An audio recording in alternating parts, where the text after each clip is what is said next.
You all, not all Instacart orders are created equal.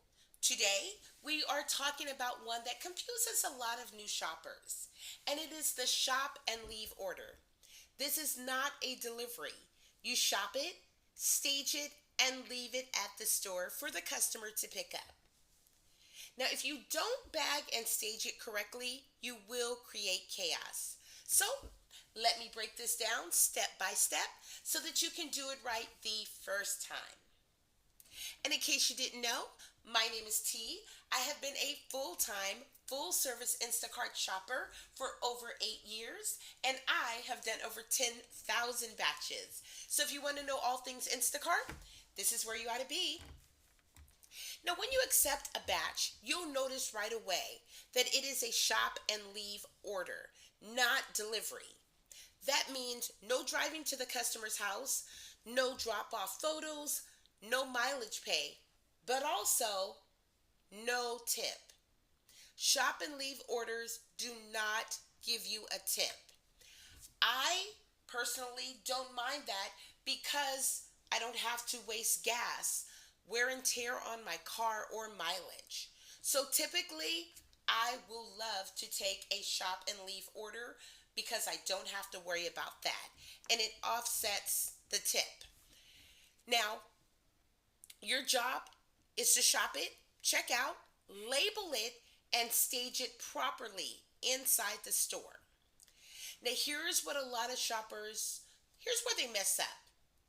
Sometimes, if you're not shopping and ordering, bagging it correctly, you will not do a good job with shop and leaves.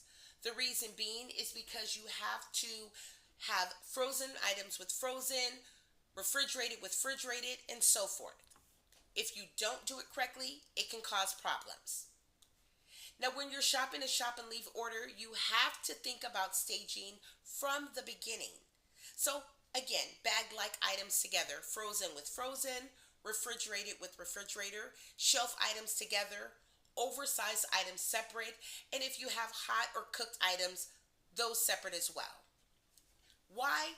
Because when you stage it, you're separating everything into different holding areas. So if you mix frozen with dry goods, you're going to have to rebag everything at the end, and it's a waste of time. And in this business, time is money. Now, once you're done shopping, you check out like normal. After you pay, the app is going to prompt you to scan the barcode of the receipt.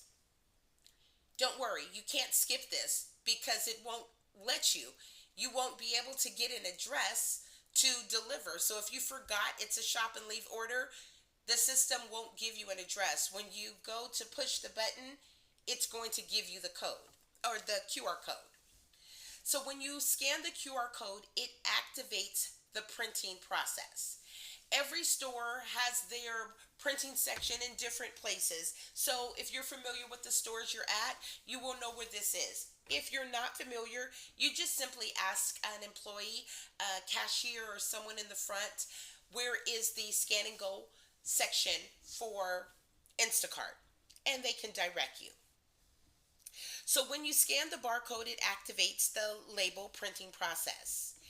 If you don't scan that properly, you won't be able to print labels. So don't get this wrong. Just scan as you're supposed to. Now it's going to ask you how many bags you have and so forth. So after scanning, the app will say how many labels do you need in each category. So for example, shelf, refrigerator, frozen, oversized. You need to count your bags and oversized items like water and so forth very carefully because you're only going to get that exact amount of labels. And if you mess up and you get too many, you're going to have to reprint. Or if you get too little, you're going to have to reprint. Now, if you have, for example, 3 shelf bags, 2 refrigerated, and 1 frozen, you enter those numbers correctly individually in each of those areas. Then you go to the label section and you print them out. Now, each label goes on the correct bag. Don't guess. Be accurate. Do not estimate, count your bags, and as a matter of fact, I recommend counting them twice. Now, once you're done putting the labels on there, it's the staging section. And this is where organization matters.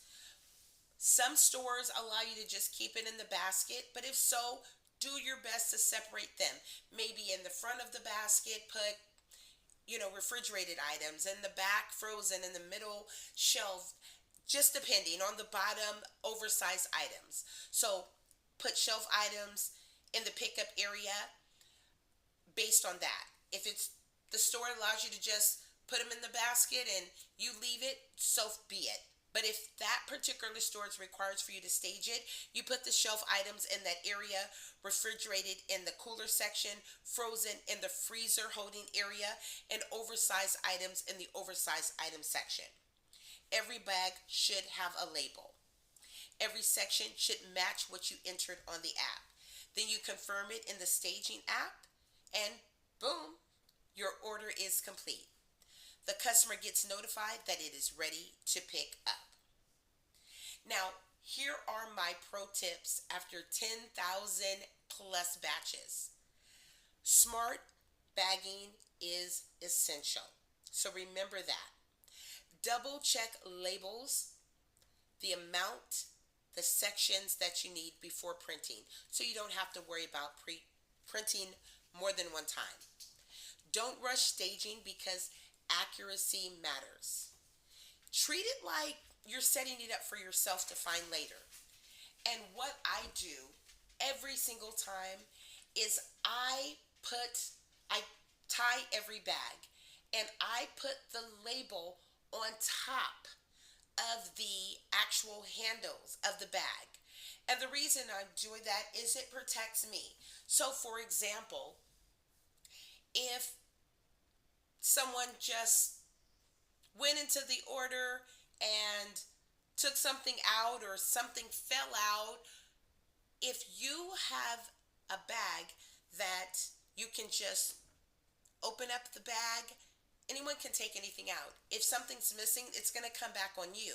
However, the stores are not allowed and don't have the capability of reprinting an Instacart label. They don't have that capability. So if they tear the bag open from the handle, that means they're going to have to rip the bag and the bag's going to be open and the customer is going to immediately know, wait a minute, this something's not right. So when they make the complaint, they're going to say that detail. All the other bags had labels on the handles. This handle was, for example, torn, and this is the bag that something was missing out of. So it kind of covers yourself. It's something I do, and I try to do it each and every time. But just remember, if something goes wrong, guess who gets blamed? You got it. It's you. So just follow my tips and you should be fine.